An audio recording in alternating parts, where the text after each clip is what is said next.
Elocked.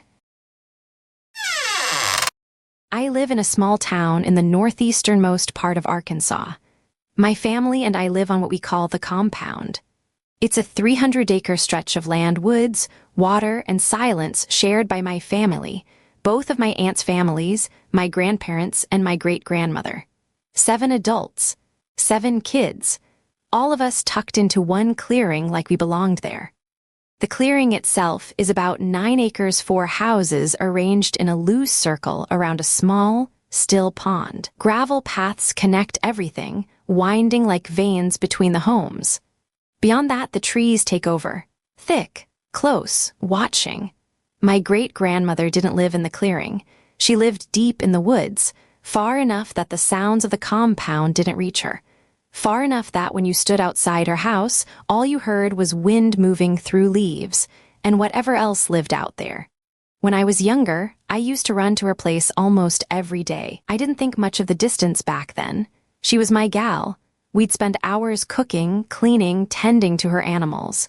It always felt warmer there, like her house held onto something the woods couldn't touch. But she never let me stay late. Every time the sun started dipping, she'd get tense. Not panic, just firm. She'd rush me out the door, pressing me to get back before dark.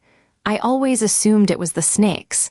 They liked the trail, especially in the evenings. That made sense to me. At least it did back then. I usually made it home around 7, later than she wanted.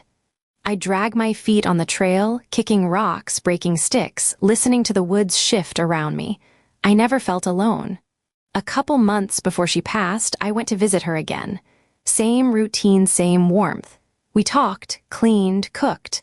Time slipped by without either of us noticing. By the time I looked outside, the sky was already bleeding into dusk. I remember the way her expression changed. Not fear, something quieter than that. She shook her head once slowly and walked to the door.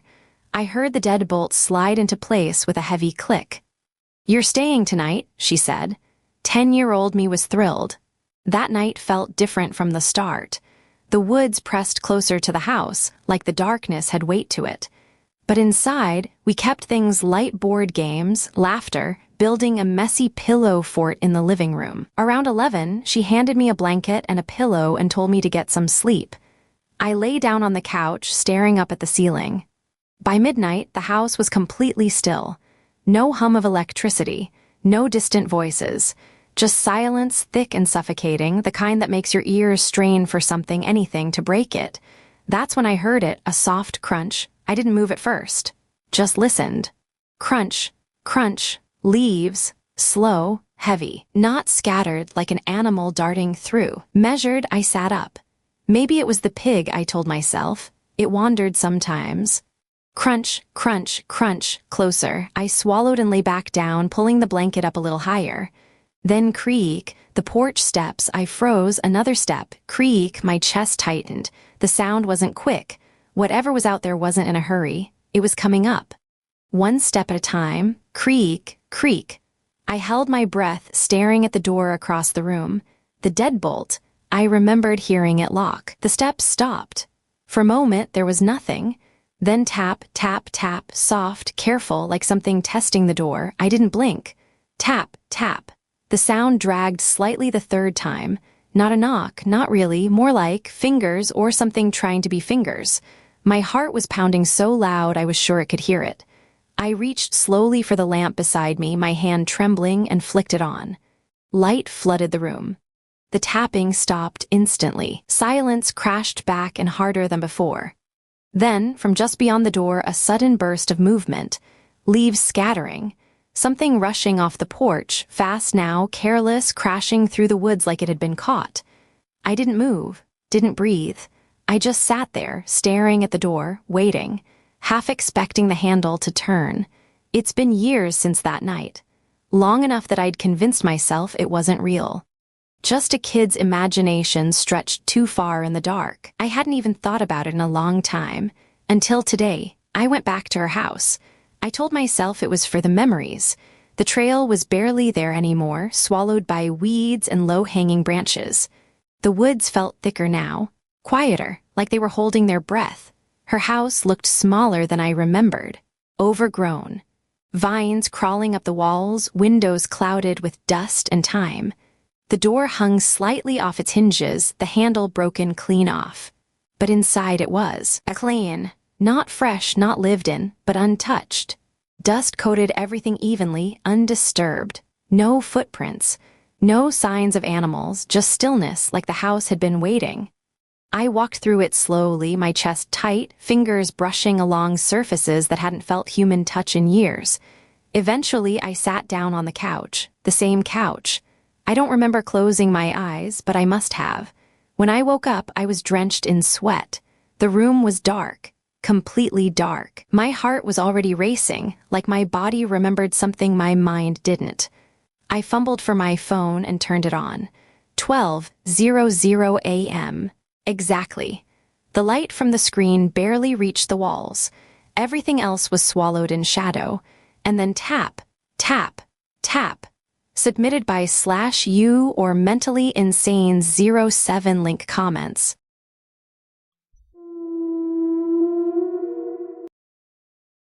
First-time home buyers' remorse. The house was too good to pass up. An old farmhouse in the foothills. Nearest neighbor was half a mile away. We didn't want to raise Garrett in the city. It was everything we wanted. Our first house. It was a flipper. Whoever flipped it knew what they were doing. The inside was completely remodeled. High fence around the backyard. Black oaks and granite boulders all over the property. A porch swing. It was paradise. Jim worked from home. I did most of the time, only having to take a trip down to LA once a month. The only flaw? Plastic grass in the backyard. We hired a crew to put in real grass. They found bones. Lots of them, dogs and cats mostly. It freaked me out. I had asked the realtor 3 times if anyone had died in the house. Of course the answer was no. I hadn't counted on having a pet cemetery in the backyard. One really bothered me. It wasn't a whole dog, just a skull. The crew said they'd dispose of them. Nothing happened for a week. The first thing we noticed were the scratches. Deep grooves raked into the new French doors. A stray dog? Maybe the coyotes we heard every night trying to get in? Then the howling started a week later. The coyotes howled and barked at night, but this was different. A terrible, mournful wail. We never heard the coyotes again once it started. We began sleeping with the television on. Garrett was in first grade, making lots of new friends, but he was afraid to go out into the yard. He told me that there was a mean dog outside. He told us that it would stare at him. It scared him. He would call me over to the fence in the backyard. "It's right there, Mommy." I never saw it. It got to the point where he wouldn't go outside. It set me on edge. Jim kept leaving the doors unlocked, which didn't help. "We aren't in the city anymore. It's fine." I would have to lock them behind him every night. We had our doors fixed. The scratches were back the next morning. Jim set a big metal trap to try and catch the dog. After 2 nights, we finally caught it. A coyote, obviously starving and growling at us. It was biting the metal wire. Jim said he would call animal control first thing in the morning. When we woke up, the coyote was gone. The metal trap had been torn open. A wide trail of blood led down the steps of our porch. We didn't tell Garrett. As the days went on, so did the howling. Garrett refused to go outside. Honestly, I didn't even like sitting on the porch swing after dark. Jim thought I was ridiculous. He thought we were having a hard time adjusting to the city. I made him put up motion lights. Cameras on the porch, but we never saw anything. For a while, the howling stopped. We thought it was over. Jim installed a fire pit in the backyard. He came up with the idea of a campout for Garrett and his friends. A sleepover with s'mores. I was in Los Angeles that Friday. I wasn't going to make it home until midnight. Jim said the campout was going great. All the kids Garrett invited showed up with their sleeping bags. They were having a great time running around the property. He said he was out playing hide and seek with them. He hid behind the garage and saw that the landscapers had just left all the animal bones in a black yard bag in the weeds. He didn't want the kids to see it, so he moved them into the backyard for the rest of the afternoon. I called a little later. Jim didn't pick up. As I drove into our new town, the light for my tires went off. I knew I'd forget about it if I didn't take care of it. I pulled into the empty gas station just before midnight. The clerk was smoking outside. "You live in the Ramos place, don't you?" The wrinkled, hard woman walked over. "I don't know. The farmhouse out on 43 just before Walker Grade?" "Oh, yeah, that's us." "Shame what that man did. Lived there for 40 years and no one knew." I finished airing the tire and asked her to tell me more. Ramos was an old farmer, a model citizen in town. No one knew he had that dog back there. Big son of a bitch, named it Ball. Smart as hell, just as evil. Figured out how to open doors. Half German shepherd, half wolf. Ramos was going down to the valley, tacking that monster to fight in those illegal rings. Heard he never lost. He trained it on strays, coyotes, and cats that he trapped. 20 years ago, that thing got out. Ramos forgot to lock the doors. Took down 3 kids at the grammar school. Broad daylight. Ramos got Ball before the cops did. Took him home. That night, cops show up and Ramos gives them the dog. What's left of it. He'd already cut off its head, buried it somewhere. Said the only one who was going to kill his dog was him. Been in prison ever since. So many new families move in here, nobody really talks about that anymore. Hell of a thing. When I pulled into the driveway, the front door was wide open. All the lights were on. I didn't believe in ghost stories, let alone ones about a dog. I walked through the front door. The back glass door was shattered. I saw what was left of Jim and the kids in the backyard. Sleeping bag stuffing was strewn everywhere. Patches of bloody snow. Later, the police found something strange. A freshly dug hole through the new grass. The skull of a large dog had been buried. Submitted by /U or Theraldic Turner link comments.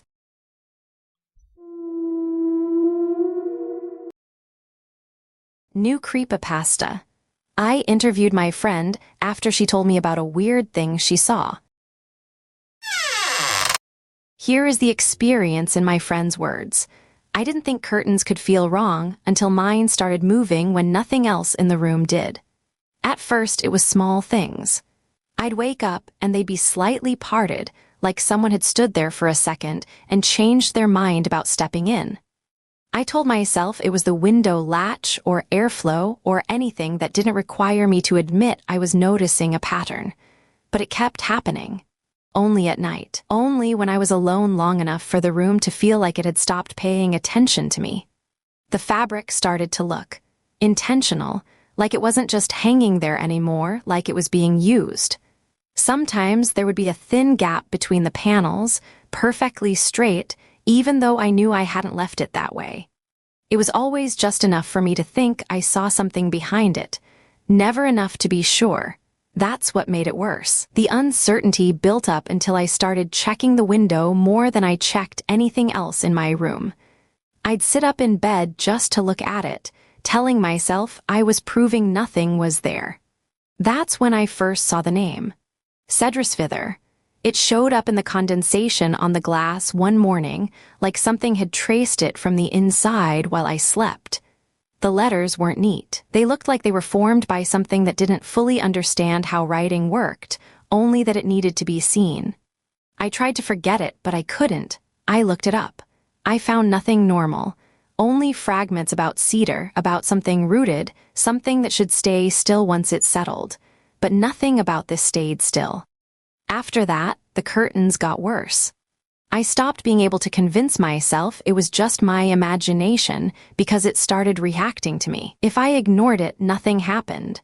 If I looked too long, the gap between the curtains would change. Slightly at first, then noticeably, like something behind them was learning how much attention it could get away with. I never saw it fully. Not once. Just pieces of it. A shadow that didn't match the light. A pale suggestion of something pressed too close to the glass.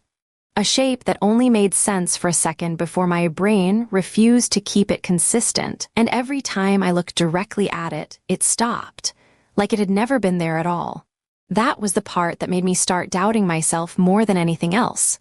Not because it disappeared, but because it disappeared so cleanly, like I was the one creating it just by noticing. I tried to prove I was wrong. One night I tied the curtains open and left the light on.